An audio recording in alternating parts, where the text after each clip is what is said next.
Épocas de Stream. Un programa de radio. Los formatos, los modos. El cómo contar. Cómo contar cosas. Empieza en Radio Éter.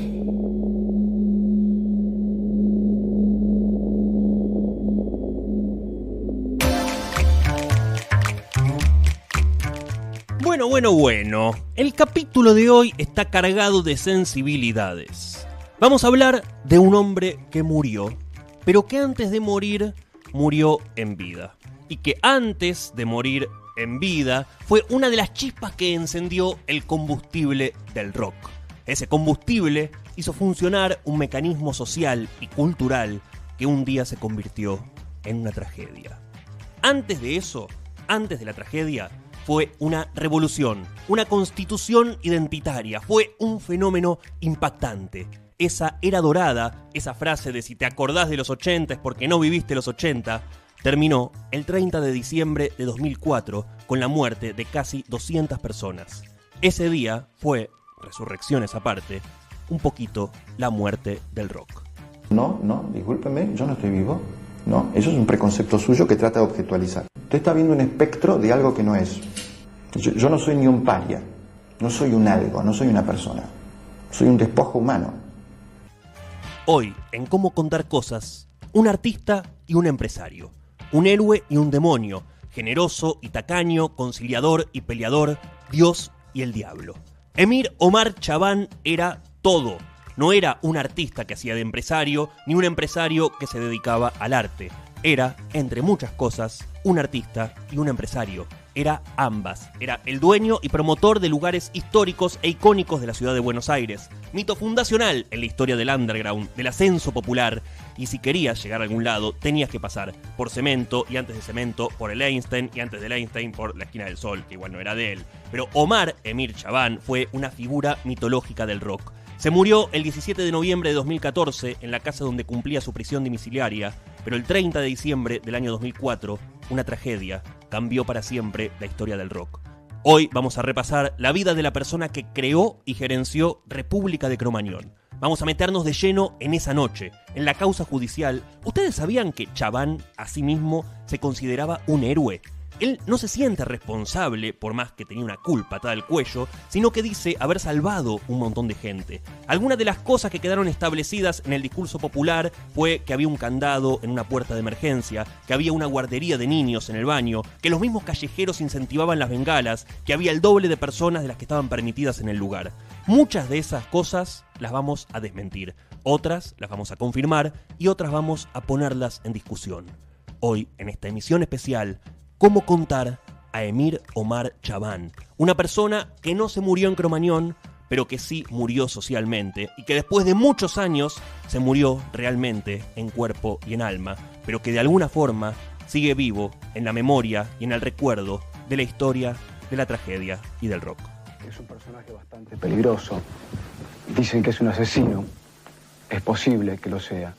Me parece que la sociedad fue desconsiderada. ¿Usted siente que no tuvo absolutamente ninguna, ni la más mínima responsabilidad de lo que pasó en Cromañón? Por supuesto que no. No voy a profundizar en cómo Omar Chabán llegó al mundo del espectáculo, pero sí voy a insistir con que el tipo era un artista, una persona de este mundo. La historia de Chabán está ligada a la de una actriz, la famosa actriz Katia Alemann. Tenía esa especie de pareja también muy peculiar como dueños, ¿no? Era, por un lado, algo así como la bomba sexy de la tele, que era Katia Alemann, pero una bomba sexy como particular también, ¿no? Como con un halo de misterio que no se llegaba a entender del todo. Y el loco, ¿no? Que era Omar Chabán, ¿no? Un loco que venía supuestamente del mundo del arte y del underground, pero del que tampoco se sabía demasiado.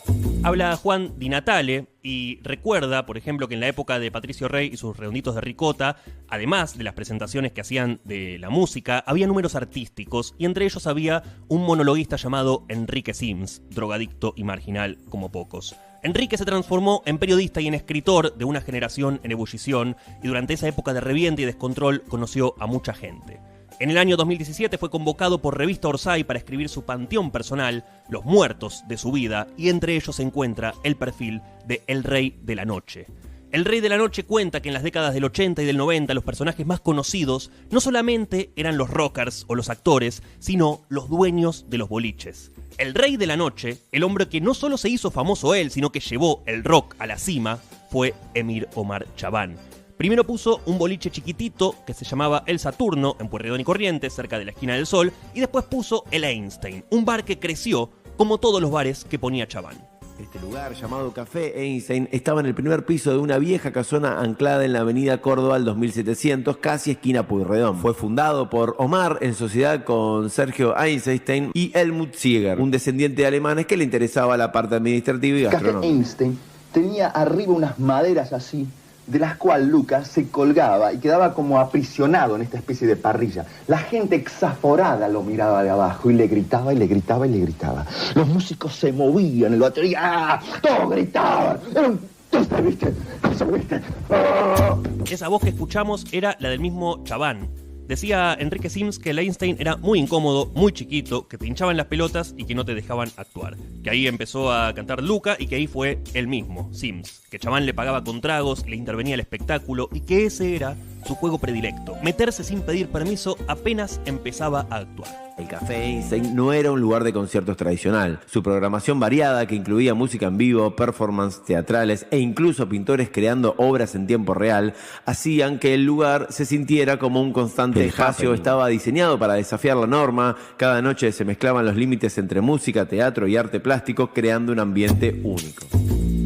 Con Chabán venían unos tipos que se llamaban el Grupo Fantasma, que eran trotskistas de intervención teatral, pero dice Sims que sobre todo eran malos, porque lo intervenían a él. No es que intervenían a Alfredo Halcón, eran unos cobardes, decía. Y dice que ahí se agarró a piñas con sus amigos y que después no fue nunca más. Al Einstein se acercaron noche tras noche jóvenes ansiosos por algo distinto y bandas que luego serían emblemáticas. Tal es el caso de Soda Stereo, Los Abuelos de la Nada, Virus y por supuesto Sumo. Dicen también que en su momento Luca Prodan se agrupó con Los Abuelos de la Nada, con Virus y algunas bandas más para pedirle a Chabán que les pague más guita por los shows. Y también dice el rumor que Soda Stereo no se sumó a esa idea. Ese viejo rumor deja su huella en un temazo de Sumo que incluyó en uno de sus discos.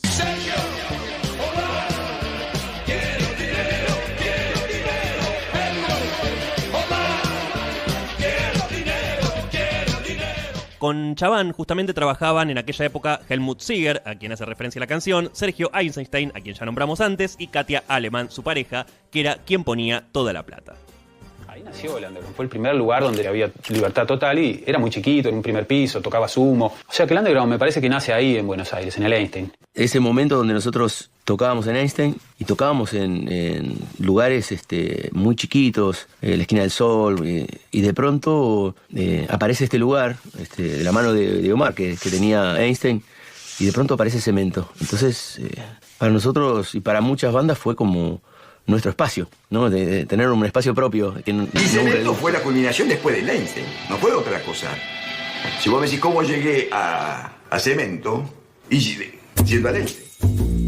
Escuchábamos a Ricardo Mollo, líder, voz y guitarrista de Divididos, pero también ex miembro de Sumo, y después a Willy Crook, el saxofonista de Los Redondos, Dios lo tenga en la gloria, hablando justamente de esta transición que había y esta evolución desde el Café Einstein hacia Cemento, hacia el lugar mítico del rock.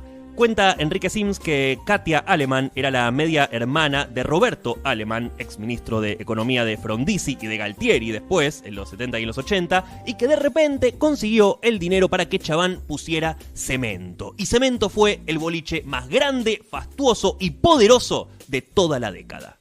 Nosotros teníamos antes un bar que se llamaba Café Einstein y era un bar chiquitito, bueno, nacieron muchos conjuntos, los Twist, Sumo, Soda Stereo, un montón de conjuntos. Entonces dijimos, bueno, tenemos que crecer y ahora con la democracia hacer un lugar grande, grande, grande, para que la gente se desparrame en el espacio, para que pueda hablar, bailar, comer, todo como si fuera onda para viejos, no para la juventud, sino como para gente grande.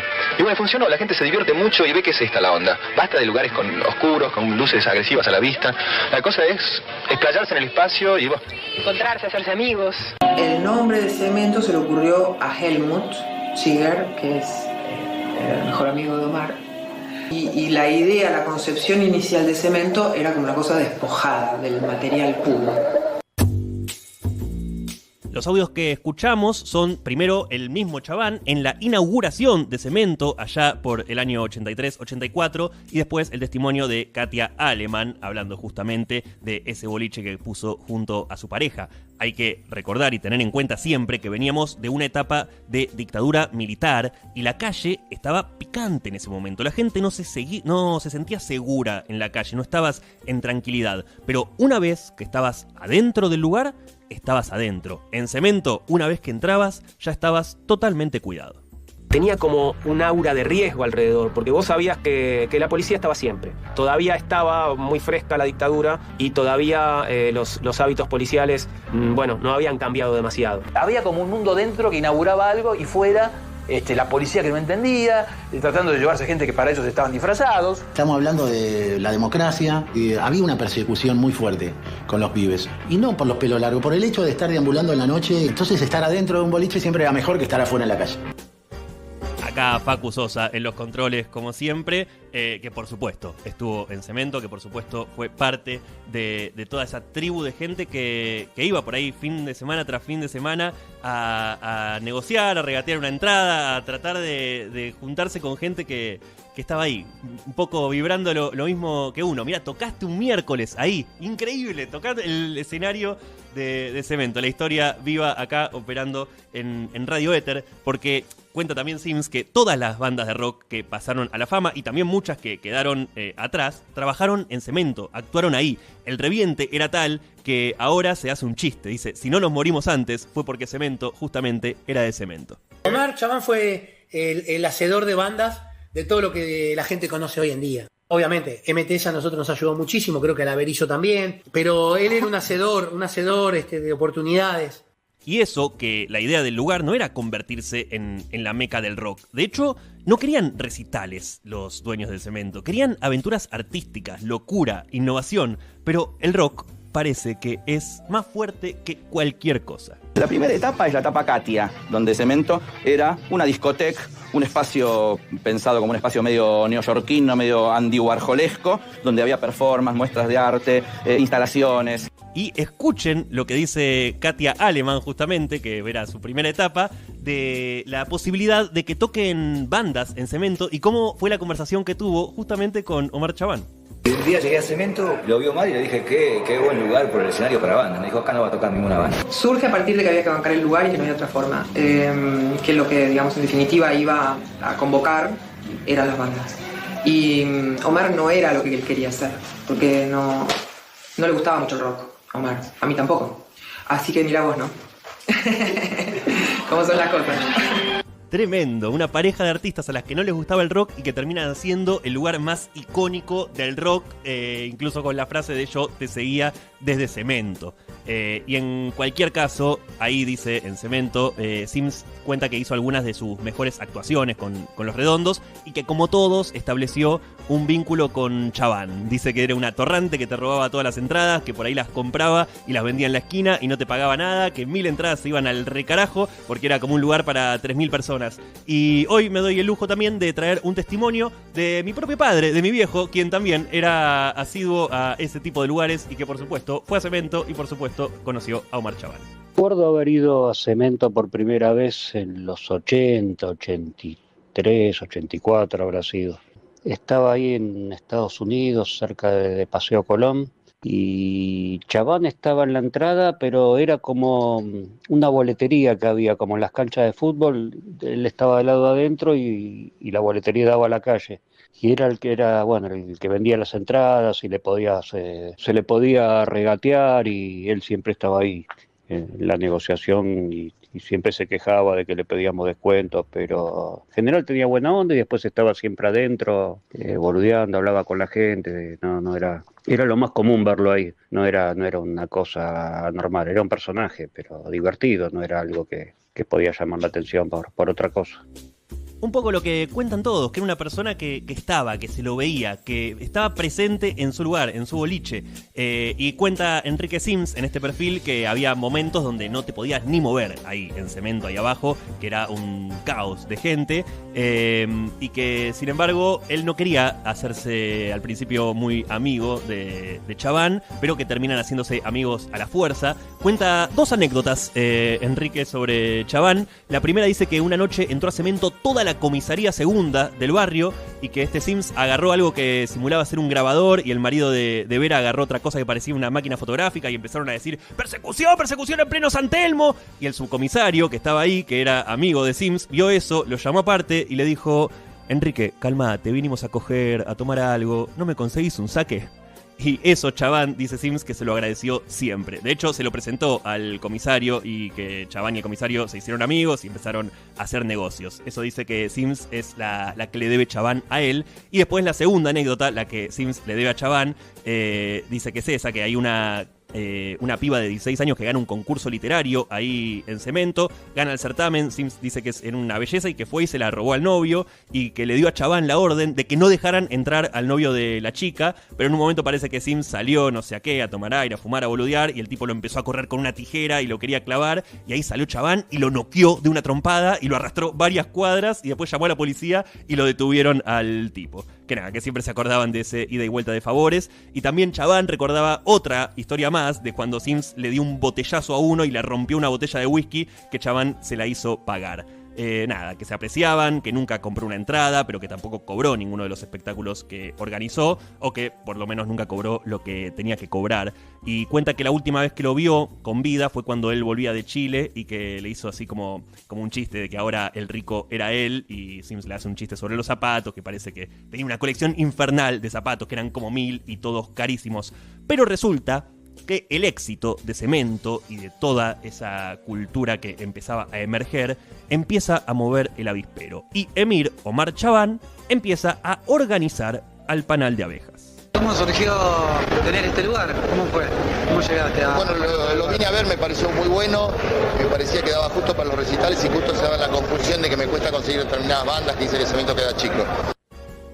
El audio que escuchamos es de la apertura de República de Cromañón, el último boliche, por supuesto, que tuvo Omar Chabán. Y justamente la capacidad del lugar fue una de las grandes polémicas de la noche más trágica del rock. Se dijo que la capacidad fue superada, que había el doble de personas de las que estaban permitidas, y en esa nota de apertura el propio organizador hablaba sobre cuánta gente se podía meter en Cromañón. ¿Qué capacidad tiene? Yo creo que tener 5.000 personas. A tope 5.000.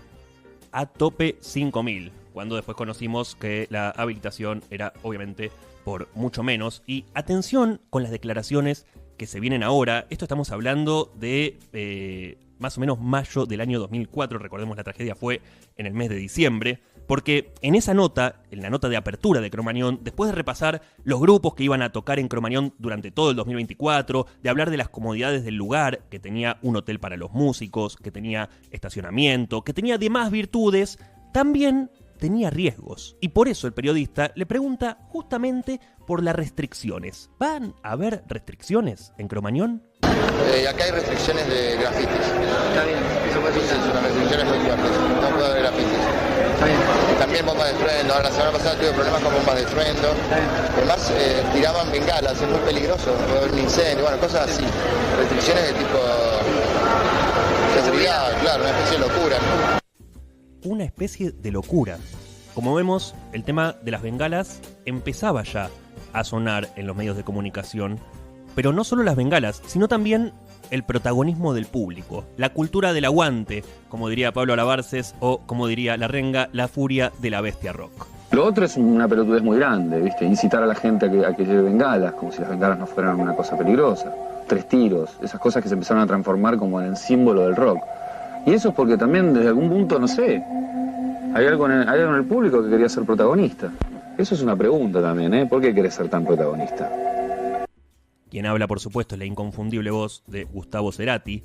Y escuchemos, además, lo que decía el mismo Patricio Fontanet, quien era el cantante de Callejeros, en el estadio de Obras, porque el grupo Callejeros, que venía emergiendo fuerte durante ese año, durante el año 2004 hace 2 recitales en el estadio de Obras.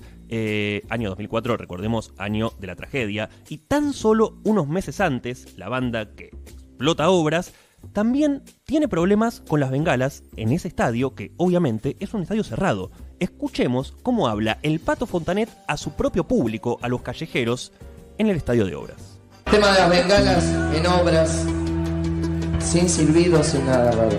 El tema de las bengalas en Obras, no, en serio. Es extremadamente cerrado, por favor. Bueno, no soy la policía, no me chillen.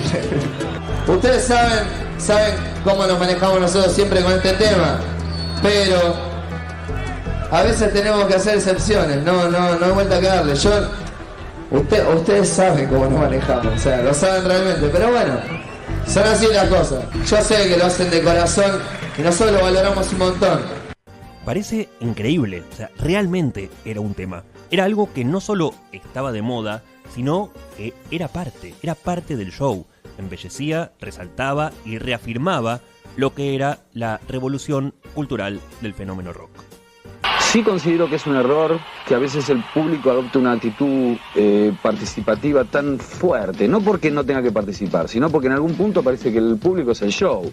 Y si era al revés, pregunta Yaván en algún momento, si era que el público le imponía a Callejeros que tenía que haber bengalas en sus shows. Se habló mucho de la motivación, del incentivo que había desde la banda hacia su público con el tema bengalas y fuegos artificiales. Pero escuchen esto, porque en Obras tocaron 2 noches los Callejeros.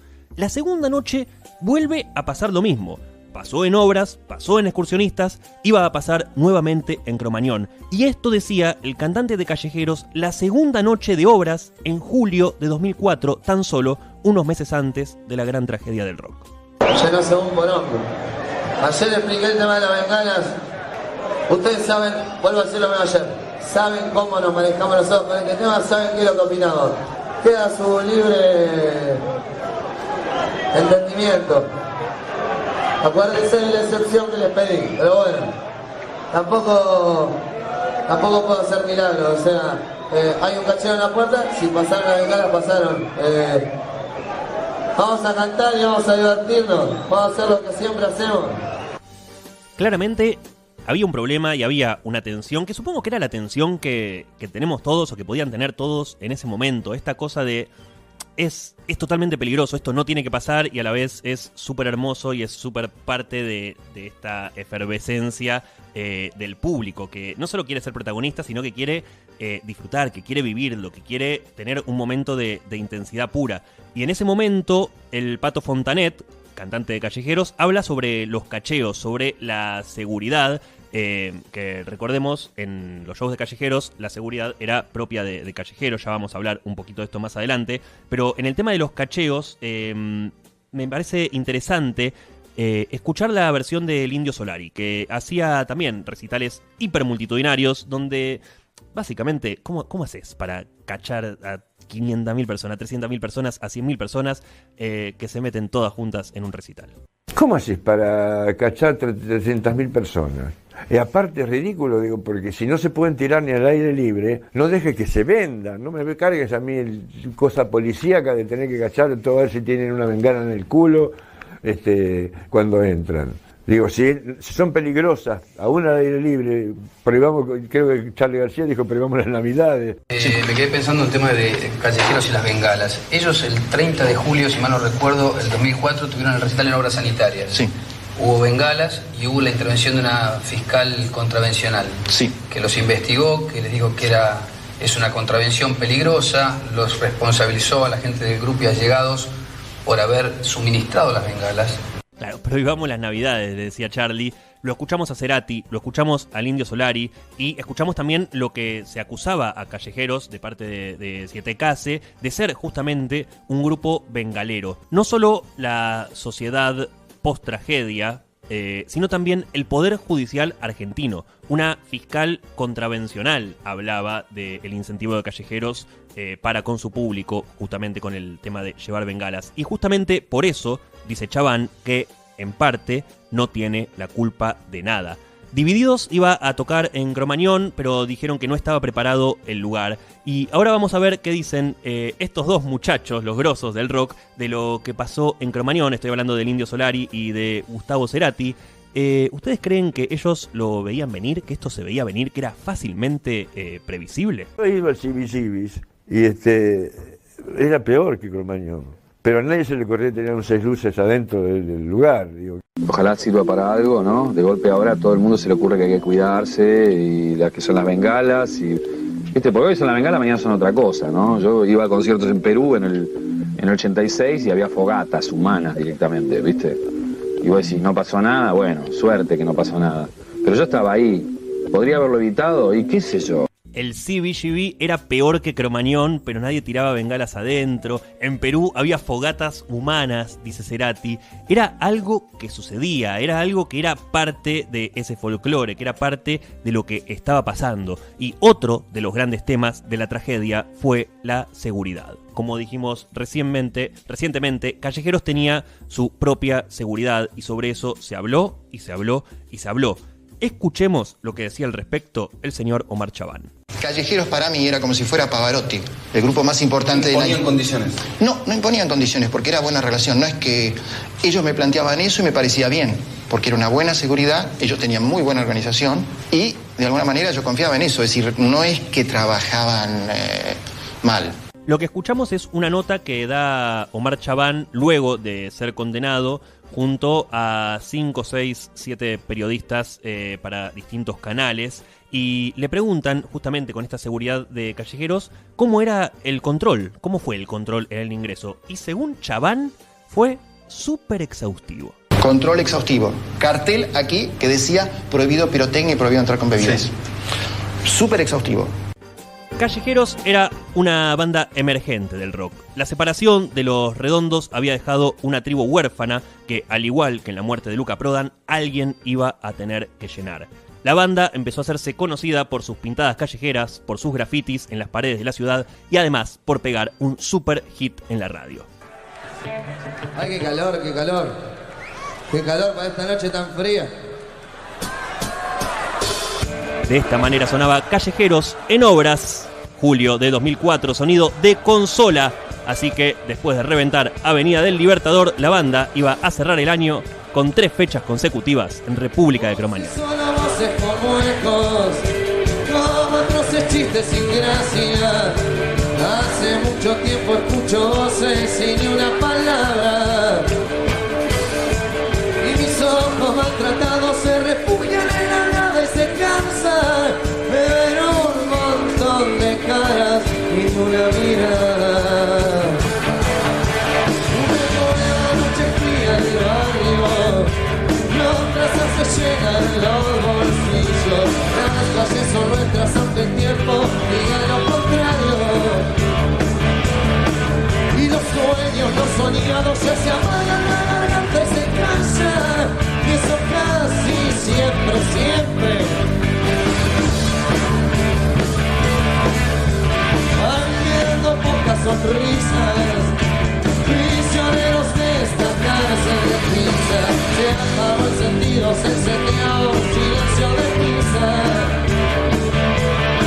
Menos horas en la vida. ¿Por qué? Pues me que mi vida todo.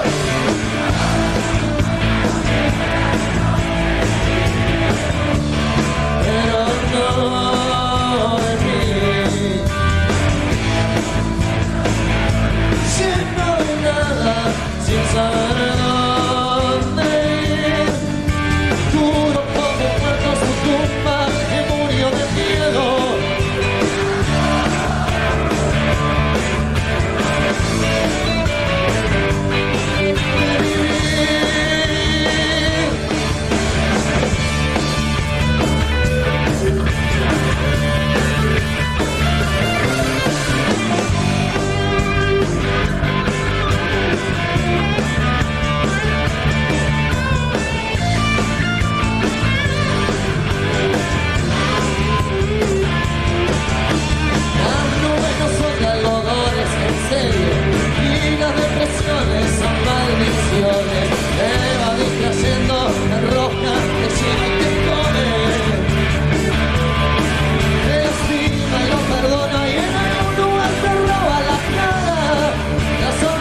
...28, 29 y 30 de diciembre... iba a cerrar el año Callejeros en República de Cromañón. La noche del 30 ocurre lo impensado. Escuchemos cómo empieza esa noche. Este chabán, antes alguien advierte sobre las bengalas. La última bengala del año.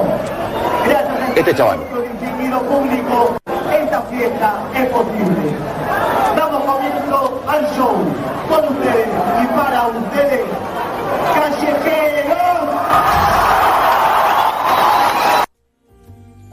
Arranca el show y lo que van a escuchar ahora, es el audio original. Escuchen cómo empieza. Pregunta el Pato Fontana. ¿Se van a portar bien?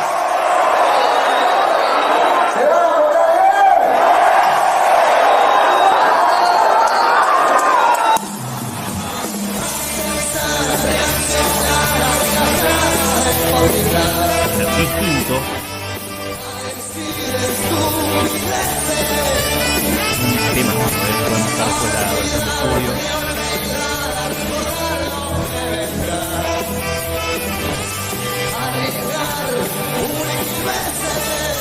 Chaván, según su propio testimonio, en un momento apaga la música, va a buscar la manguera de los bomberos que la habían tirado, y cuando se da vuelta ve la famosa llamarada en el techo que termina cortando la luz. Chaván cree que todo lo que sucedió en esa noche se dio por una pelea interna de bandas que seguían a Callejeros, de las tribus de Callejeros. Dice que había dos facciones de seguidores, la familia Piojosa y el Fondo No Fisura, que estaban peleados entre ellos, que de alguna manera querían tomar un protagonismo excesivo, que fueron básicamente a causar algún daño, a hacer que algo salga mal.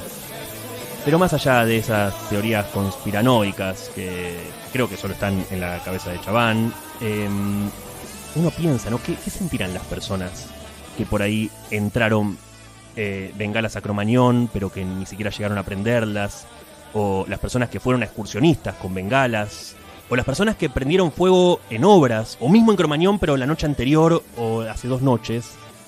Debe ser terrible ir a una fiesta y que termine en una tragedia. Callejeros era una banda emergente, era el nuevo rock and roll. Las tribus, las bandas, los grupos de jóvenes deliraban con la música. Parece una exageración, pero en los 80, en los 90, a principios de los 2000, ir a un recital de rock era ir a un ritual pagano. Como aquella entrevista de Pergolini donde dice: vos pensás que viviste todo, vení a ver a Lo Redondo conmigo, no sabés lo que vas a vivir, vas a tener miedo, te vas a divertir. Y atención, porque cuando termina, tiempo más tarde Chaván va a dar su propia versión de los hechos y lo que vamos a escuchar es algo insólito. A todo esto la gente está enloquecida, está bailando, se está terminando el año, es 30 de diciembre de 2004 y el lugar está repleto de jóvenes, de chicos. La gran mayoría de las personas que fue no superaban los 30 años. Me podría haber pasado a mí, le podría haber pasado a cualquiera de mis amigos. Yo tengo un amigo que estuvo ahí, que estuvo en la puerta, que no pudo entrar, que se quedó ahí esperando a ver si llegaba el momento de sobornar un patobica y entrar al segundo y el tercer tema. Y acá escuchamos que están en el solo y mientras se empieza a ver que la gente sale, por ahí hubo quilombo adentro, por ahí se cagaron a piñas como solía pasar en los recitales. Pero no, la gente empieza a salir y a salir y a salir. Y la persona que estaba con él, que lo cuidaba porque tenía 12, 13 años, mi amigo, se corta el sonido de pronto y se lo lleva a la casa y nadie sabe más nada. Su hermano queda ahí adentro, después con el tiempo sale, logra comunicarse con su casa, dice que está bien, que no pasó nada. Y escuchemos lo que cuenta Chaván de justamente ese momento de las bengalas, y mientras él veía lo que nosotros acabamos de escuchar, mientras él veía el video que mostraba el tema de Callejeros, que fue el primero, con esto empezaba el show y también terminaba. Sí, no hubo tantas bengalas, 2 bengalas. ¿Ves que no es el tema de bengala? No, 2 bengalas hasta ahora.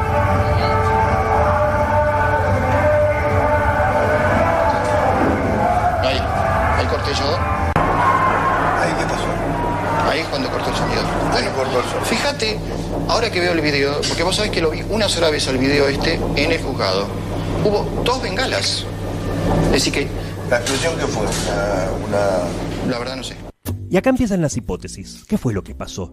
Durante un tiempo pensaban que era un incendio, que Cromañón se prendió fuego, que la gente murió quemada y calcinada, pero la realidad es que eso no fue así. Y Chaván acusa a 3 personas que fueron intencionalmente a cometer el ilícito.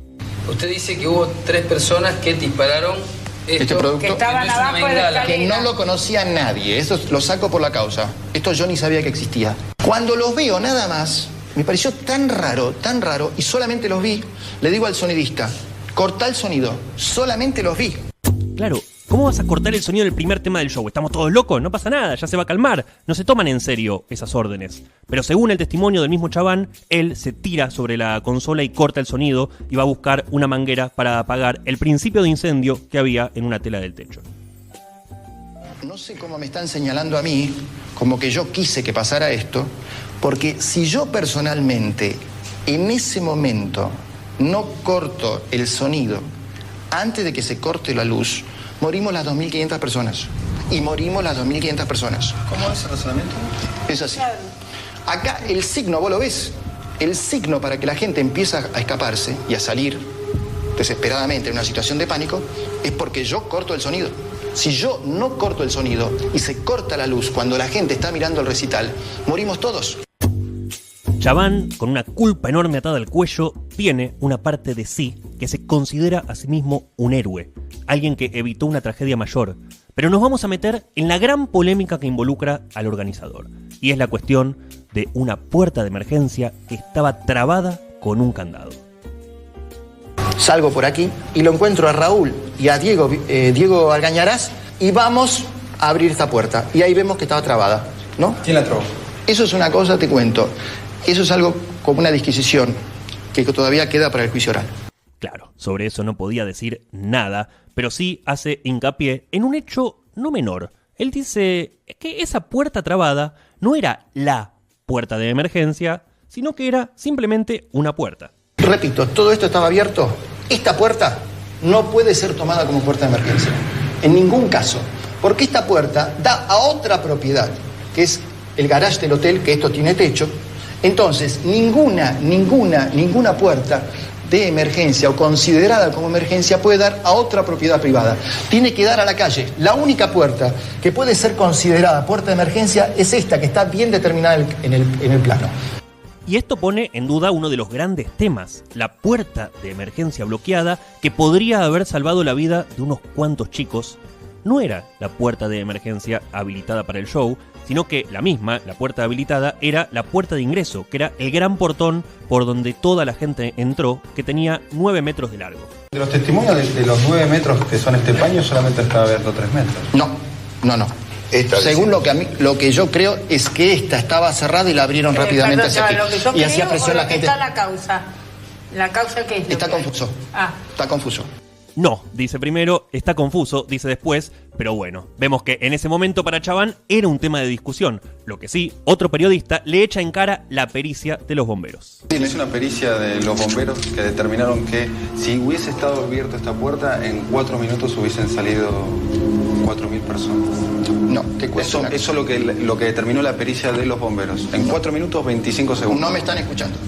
No me están escuchando, dice Chabán, pero la realidad es que sí, no es que no lo escuchaban, es que era difícil de entender. Porque, aunque mucha gente no lo sepa, el de Callejeros no fue el primer incendio que ocurrió en Cromañón. El episodio que ocurrió creo que el 1 de mayo cuando tocó Jóvenes por Dioseros. Ese día yo no estaba. Ese día se produce un incendio, llamémoslo. Ese día sí, mínimamente sí. Yo no estuve, no te puedo decir, pero sí, ese día sí. Se produce un incendio y se abre esta puerta. Bueno, claro, ahí la puerta, que estaba trabada, sí se abrió. Y escuchemos lo que cuenta el cantante de Jóvenes por Dioseros, el señor Toti Iglesias. La primera vez que se incendió fue con nosotros. Era un festival, estaba Motor Loco, nosotros. Me acuerdo que se tiraron una bengalita, esa de 10 disparos, no sé qué, y se prendió fuego. Claro, la cuestión es que la noche anterior a la tragedia, en el show de Callejeros del 29 de diciembre, hubo también un principio de incendio y la gente, el público, salió corriendo por esa puerta que luego estaba trabada y se metió al hotel contiguo, quizás para escapar del incendio, quizás para hacer algo de bardo. Por eso, al día siguiente, y para evitar que la gente se cole y pase sin pagar entradas, le pusieron un candado, una cadena, una traba a esa puerta que hubiera salvado vidas. ¿Alguien en tu nombre o alguien en nombre de Cromañón pagaba coimas a la policía? No, eso es una especie de delirio, una fabulación, vamos a decir, un delirio, una fabulación. Claro, y ahora vamos al tema de las responsabilidades. ¿Se acuerdan de esa vieja anécdota de Enrique Sims y la policía que buscaba merca en Cemento? Pero claro, Cemento era el lugar de Chabán. Cromañón, en cambio, está un poco más difuso a quién le pertenecía. Es decir, la habilitación, quiero contraponer, la habilitación de Cemento es mía, la propiedad de Cemento no es mía. En este caso, esta propiedad no es mía y la habilitación tampoco. ¿Qué quiere decir con eso? Un poco, obviamente, es exculparse, pero otro poco para decir lo que quería gritar. Yo puedo ser culpable, pero claramente no soy el único. Porque el dueño del lugar es Levi, pero esa noche no tenía ningún tipo de responsabilidad. No, ya sé, pero tampoco sabemos si Levi es el dueño del lugar. Es decir, yo lo veía a él, no sé si es el dueño del lugar. Poco se habla de Rafael Levi, el dueño del inmueble. Que, bueno, en sí no era el dueño, sino que administraba una sociedad offshore en las Islas Vírgenes que era dueña de la propiedad. Este grupo económico, esta sociedad, decide hacer un complejo de canchas de fútbol 5 en el techo de lo que era Cromañón, tapando unos tubos de ventilación que hubieran sido vitales al momento de la tragedia. Después de esa fatídica noche, la justicia argentina dictó la orden de captura nacional e internacional de Omar Chabán, responsabilizándolo como gerente de República de Cromañón. Y condenar a Omar Emir Chabán por resultar autor penalmente responsable de los delitos de incendio culposo seguido de muerte. De todas las personas que fueron procesadas durante la instrucción, fueron en principio llevadas a juicio e imputados por varios delitos, solo 15.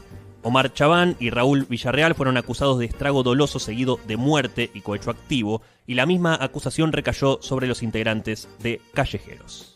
Condenar a Patricio Rogelio Santos Fontanet como autor penalmente responsable del delito de incendio culposo seguido de muerte en concurso real con cohecho activo en calidad de partícipe necesario. Daniel Cardel, el escenógrafo, y su manager Diego Argañarás, 3 funcionarios del gobierno de la ciudad de Buenos Aires y 2 oficiales de la Policía Federal Argentina también fueron acusados de estrago doloso seguido de muerte y cohecho activo y pasivo respectivamente, y Miguel Ángel Belay por incumplimiento de los deberes del funcionario público y cohecho pasivo. Pero después, todos los callejeros terminaron condenados. Lo más destacado del fallo de casación es que condena a todos los integrantes de la banda Callejeros con la misma calificación que el ex gerenciador, es decir, incendio culposo seguido de muerte en concurso real con cohecho activo. Luego de un año de esta condena, el 19 de agosto del 2009, el Tribunal Oral en lo Criminal número 24 de la Ciudad de Buenos Aires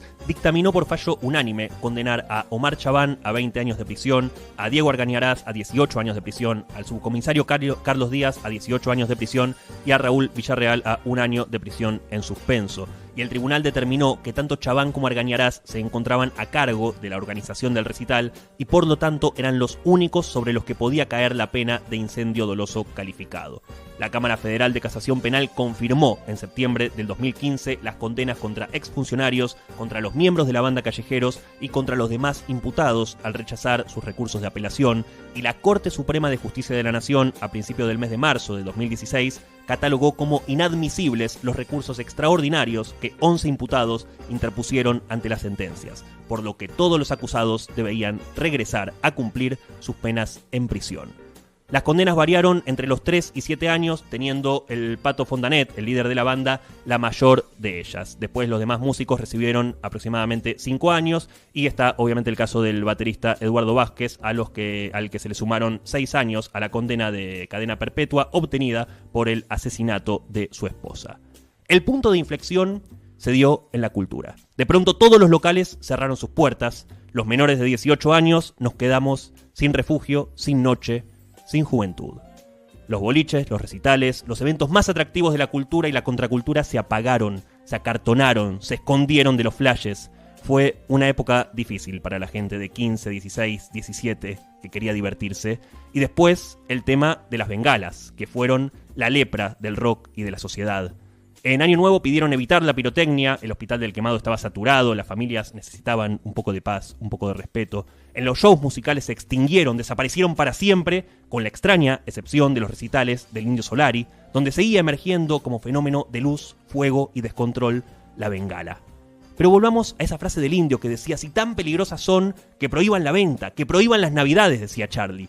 Pero escuchen ahora lo que pasaba, por ejemplo, en el resto de los recitales. Así frenaba Divididos un show en Salta.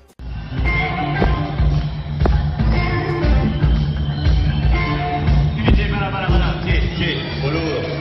Vos sabés que vos el de la bengala, me parece que te equivocaste de recital. Lejos de ser una alegría, es una mierda, loco. Sáquenselo de la cabeza. Eso pertenece a otra cosa que tiene que ver con otra cultura. La música no lleva a ese humo de mierda. ¿Sabes? Loco, prende una bengala y nosotros nos vamos. No tocamos más, nos vamos.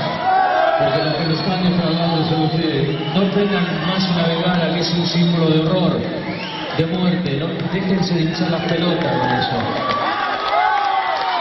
Algo parecido decía Arnaud a lo que comentaba Ariel Dauría en 80 centímetros del piso hace unos lunes. Y lo de Divididos encima es muy loco porque escuchen lo que dice Ricardo Mollo años después sobre la fecha en la que se prende fuego Cromañón. Nosotros íbamos a tocar ahí, justamente en la fecha que ocurrió lo que ocurrió en Cromañón, pero nosotros vimos que el lugar no estaba preparado para albergar tanta gente, que no había las medidas de seguridad necesarias y decidimos no tocar ahí. Tremendo, no estaban las medidas de seguridad necesarias. Y eso que Divididos no es que era un descontrol, era gente dentro de todo tranquila.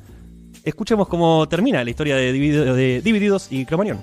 Fuimos a ver el lugar, nos mostraron las instalaciones, pregunté por la salida de emergencia, pregunté por las telas que estaban colgadas, me dieron un montón de respuestas que no me convencieron y dije, bueno, gracias, y nos fuimos. Tremendo, Divididos que había tocado infinidad de veces en Cemento. Y como les digo esto atravesó a todo el rock. No solo al reviente, al rock chabón, al rock de barrio, sino a la parte más careta también, y digo la parte más careta con todo el amor del mundo, a Árbol, que es una banda que me copa y que me encanta, pero solo para presentar a Edu Schmidt, que también tuvo su discurso en medio de un show. Estamos muy cerca del 30 de diciembre. Les pido por favor que nunca lo hagan, pero menos hoy. No tiren nunca más una bengala en un show. Se los pido de corazón, sé que lo hacen con alegría y para festejar. Pero nosotros la pasamos muy mal hace 10 años. Muy, muy mal. Acá hay chicos chiquitos que no lo vivieron. Por suerte, se los pido de corazón. No se puede tirar nunca más una bengala en un show. Y todos parecían haber entendido la consigna, con la única excepción del show del Indio Solari. Quizás alguna perdida en algún show de La Renga o de Los Piojos, pero ya sin tanta aceptación popular.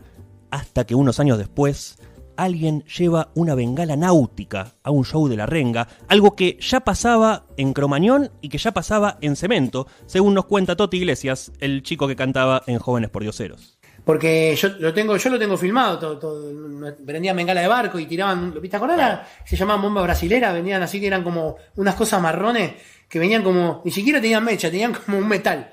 En el año 2011 La Renga se presenta en La Plata y uno de sus fans dispara una de esas bengalas de auxilio marítimo que impacta en el cuello de Miguel Ramírez y produce su muerte. En ese momento La Renga suspende la gira que venía haciendo y hasta el Indio Solari, que siempre se manifestó a favor o en silencio, dijo basta. Si un loquito puede ir con una bengala náutica a un show y dispararla de costado, se acabó lo que se daba, muchachos. Hasta el Mister dice, nunca más. A La Renga, el tema que le dedica justamente a Miguel. Has oído a los ángeles pronunciar tu nombre. Acá la canción que habla de vos. Nadie sabe por qué, pero un día en la vida todos tienen que partir. Aunque nadie sabe hacia dónde, aunque nadie quiera dejarte ir. Oh, oh.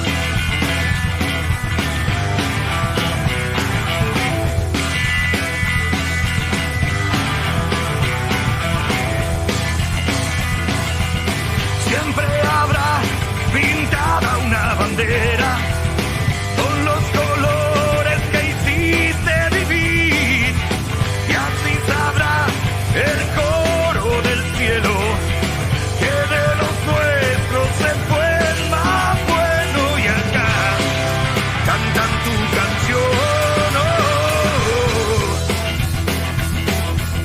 con la vanguardia del oeste. Todos deberán venir, se oirá tu voz cantando donde todo pueda existir. Oh, oh, oh. Donde todo pueda existir.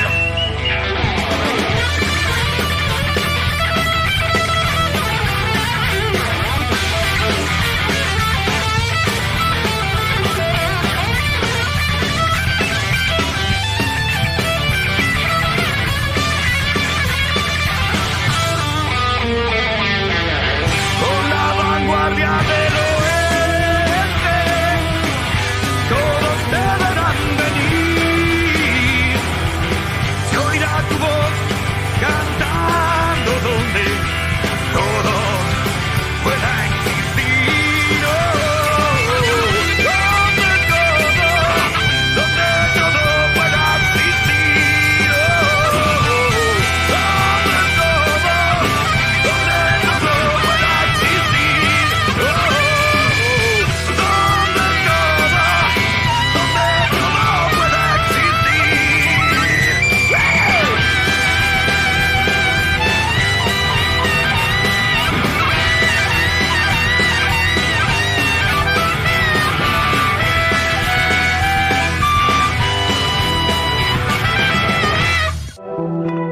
Los formatos, los modos, el cómo contar.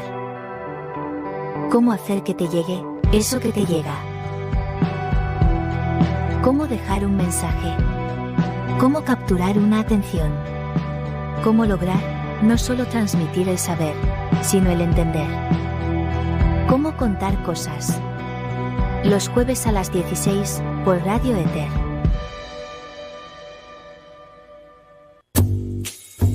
Nadie pensó que podía pasar algo así. Uno escucha todo esto y dice, ¿cómo puede ser? Estaba todo ahí. Pero no, realmente parecía que no era tan peligroso. Nadie pensó que se iba a morir alguien, mucho menos una tragedia de tal magnitud. Nadie va a cantar pensando que su público se puede morir. Pero pasó y lo cambió todo. Todo. Chaván estuvo preso, fue un paria social, murió en prisión domiciliaria, alejado de su mundo, del afuera, del rock. Y ese día murió un poco el rock. Todo cambió para siempre. Y elegimos contarlo así, desde la vida del organizador de toda esa movida, que infló un globo espectacular, un globo aerostático, un globo gigantesco que un día explotó. Hoy, en Cómo contar cosas, Omar Chaván, el hombre que colaboró con la creación del fenómeno del rock nacional. Le pido perdón a los padres en un sentido amplio, en un sentido religioso, en un sentido del silencio, la oración, en un sentido de una meditación muy íntima y profunda, donde yo ya no soy yo. Hasta aquí, ¿Cómo contar cosas? Un programa de radio en épocas de stream. Nos vemos el jueves que viene, como cada jueves.